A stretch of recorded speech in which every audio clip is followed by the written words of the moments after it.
માત્ર 30 રૂપિયા માટે કોઈનો જીવ લઈ લેવામાં આવ્યો।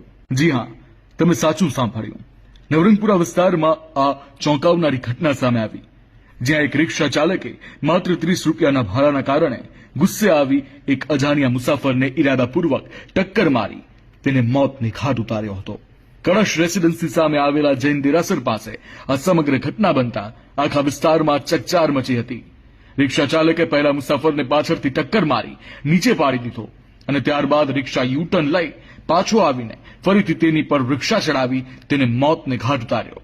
ઘટના બાદ આરોપી નાસી છૂટ્યો હતો, પરંતુ ઝોન 1 એલસીબી અને નવરંગપુરા પોલીસ સ્ટેશનની સંયુક્ત ટીમે હ્યુમન ઇન્ટેલિજન્સ, ટેકનિકલ એનાલિસિસ અને સીસીટીવી ફૂટેજના આધારે માત્ર થોડા જ કલાકોમાં આરોપી સમીર નટને પકડી પાડ્યો હતો। પૂછપરછમાં તેણે કબૂલ્યું કે મુસાફરે ભાડું ન આપવાનું કહેતા પોતે ગુસ્સામાં આવી તેણે આ ખતરનાક પગલું ભર્યું। આવા રીઢા ગુનાઓ સામે તત્પરતાપૂર્વક કાર્યવાહી કરી અમદાવાદ શહેર પોલીસે ફરી એકવાર પોતાની કામગીરીથી ન્યાય સુનિશ્ચિત કર્યો છે।